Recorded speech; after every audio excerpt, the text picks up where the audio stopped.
한동안 1억 모으기 컨텐츠가 유튜브 안에서 꽤 인기가 있었습니다. 아무래도 제 영상을 보시는 분들이라면 돈이라든지 자기계발, 부동산 등에 관심이 많으시니까 알고 계실 것 같은데요. 그래서 여기서는 어떻게 모아야 된다, 월에 얼마를 모아야 한다, 이런 한 번쯤 보셨을 만한 그런 아는 내용보다는 많이 유명한 크리에이터 분들께서 공통적으로 말씀하시는 3가지 방법을 소개하면서 지금 내 옆에 있는 애보다 6개월이라도, 아니 한 달이라도 더 빨리 1억을 모아볼 수 있는 방법에 대해서 공유해 보도록 합니다. 첫 번째는 목표입니다. 신사임당 채널에 나온 김짬부님께서 얘기하신 건데, 연도와 나이와 목표 저축액 등을 먼저 세워보라고 얘기를 하시더라고요. 탑다운 방식으로 계획을 세우신 것 같아요. 목표액을 정하고 연에 얼마를 모아야 될지, 월에 얼마를 모아야 하는지, 이런 것들을 단계별로 정한 것 같습니다. 내가 얼마나 소비를 하는지 구체적으로 알기 위해서 3개월치 카드 내역을 뽑아서 가계부를 쓰고 홧김에 쓰는 지출, 돌발 지출이라고 하죠. 서서히 줄여나갔다고 합니다. 그렇게 해서 200만원 정도 수입일 때 5년을 목표로 월 166만원 정도를 모으셨다고 하네요. 이렇게 목표가 있으니까 어떻게 하면 더 모을 수 있을까 자연스럽게 파이프라인을 생각했다고 얘기를 해주셨어요.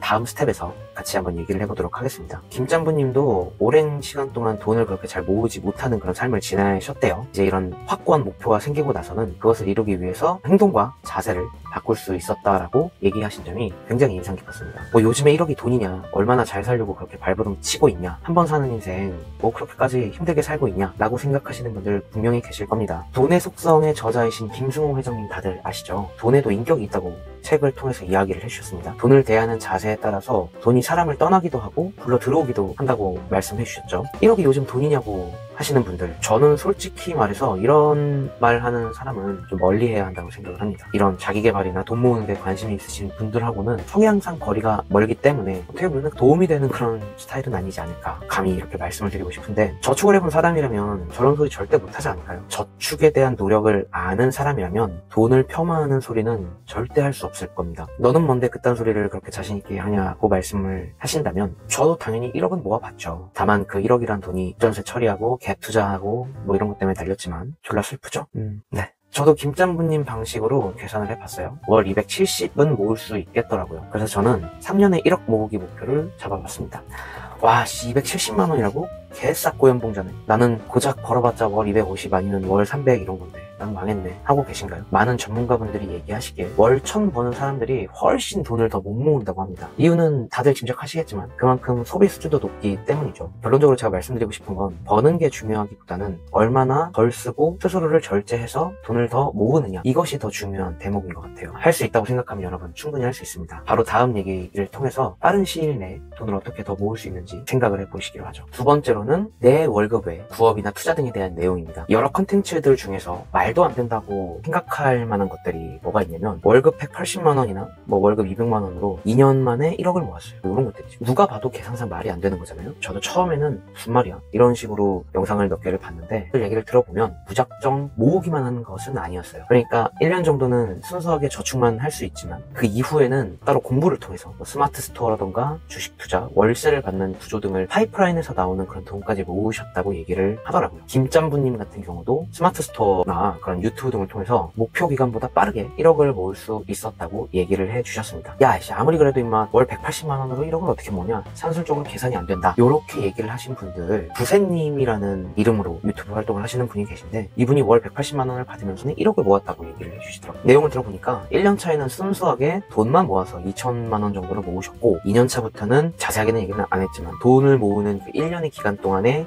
공부했던 투자를 병행하고 본인이 돈을 모으는 과정에 대한 그런 강연 같은 것도 얘기를 하면서 8천만원을 모았다라고 얘기를 하시더라고요. 파이프라인이 굉장히 다양해지면서 목표 금액에 좀 더 빠르게 도달한 케이스인 것 같습니다. 야, 그거 순전 운은 아니냐라고 생각을 할 수가 있는데, 운도 여러분 준비된 자가 얻을 수 있는 담비 같은 존재라고 생각합니다. 안 그런가요? 이게 운인지 아닌지를 판단할 수 있는 실력과 자세가 있어야 될 거잖아요. 저는 그렇게 믿고 있습니다. 저도 언젠가 운 좀 터지길. 그리고 약간 덧붙일 내용은 조금 불편할 수도 있는데, 맞벌이 관련된 내용입니다. 월급쟁이 부자들 TV나 부익남 채널에서 맞벌이 얘기가 굉장히 많이 나오고 있어요. 개인적으로 돈을 빠르게 모으려면 맞벌이는 필수인 것 같습니다. 이 돈 모으는 것도 어떻게 보면은 성향이 맞아야 되는 거거든요. 와이프가 됐든 남자친구가 됐든 여자친구가 됐든 경제 개념에 대한 성향이 맞아야 되는데, 저는 아내하고 이런 성향이 되게 비슷했던 것 같아요. 그래서 신혼 때는 나름 그래도 소비를 좀 한다고 하면서 1억은 쉽게 모을 수 있었던 것 같습니다. 다 날렸지만 말이죠. 마지막으로는 소비를 통제하는 겁니다. 돈줄남으로 잘 알려진 머니 트레이너 김경필 멘토님.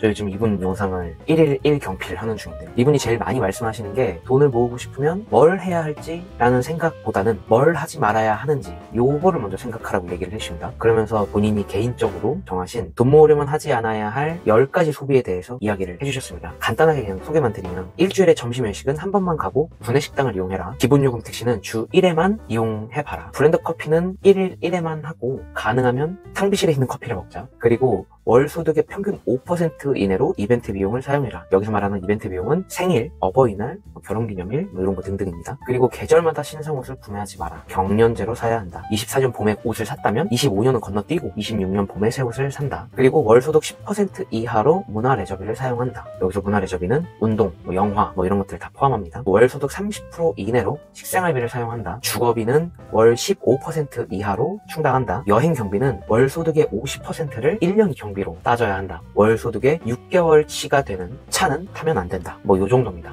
진짜 엄청 빡세죠. 10가지 중에 저는 주거비에 대해서 굉장히 많이 공감을 했습니다. 금리가 정말 21년 이후로 엄청 많이 오르면서 제가 계획한 그런 주거비보다 2배 이상의 비용을 지금 지출을 하고 있습니다. 그것 때문에 지금 2년 동안이나 돈이 못 모이는 것 같아요. 저 내용을 보시고 여러분은 어느 정도에 해당되고 어떤 소비를 좀 줄여야 하는지 한번 점검해 보실 필요가 있을 것 같습니다. 좀 더 나은 노후 생활, 미래를 위해서 젊을 때 돈에 집중하는 것도 좋은 경험이 될 수 있지 않을까 생각을 합니다. 김경필 멘토님은 좀 빡센 스타일인데 유튜브 채널 중에 김알밥님이라고 계시더라고요. 이분도 2년에 1억을 모았다라고 얘기를 해주시는 분인데 조금 덜 빡세게 모으는 방법을 알려주시는 것 같습니다. 추천 한번 드려볼게요. 제가 이런 계획을 세워보고 공유하는 이유는 아이가 태어나고 저에게 많은 생각의 변화가 일어난 것 같아요. 아이한테 간접적으로나마 이런 저의 그런 행동들이 경제관념을 심어줄 수 있지 않을까? 아빠랑 엄마가 절약하는 모습을 보면은 본인도 그런 생각을 가질 수 있지 않을까 하는 작은 기대감도 솔직히 있습니다. 애들이 뭘 아냐라고 얘기를 하실 수 있겠는데 반복 학습 같은 거로 생각을 하면 되지 않을까. 아이한테 주식 계좌를 만들어 주거나 아이한테 월 얼마씩 적금식으로 넣어 주거나 이런 것보다 그냥 저희가 스스로 절약하는 모습, 절제하고 생각하면서 돈을 쓰는 그런 삶을 그대로 보여주는 것이 좀 더 현실적으로 아이한테 경제관념이나 돈에 대한 공부를 시켜주는 게 아닐까라고 생각을 하고 있는데 어떻게 될지는 모르겠습니다. 저도 아이 키우는 건 처음이라. 그래서 돈 모으는 그런 과정들 어떻게 진행하고 있는지 그런 것들을 이제 중간중간에 한 번씩 공유를 해보도록 하겠습니다. 제가 어디까지 얼마나 모으는지 이곳은 성지순례가 될 영상이라고 감히 말씀드려보겠습니다. 영상 시청해주셔서 감사하고요. 오늘도 행동하는 하루 되시길 바라겠습니다. 감사합니다.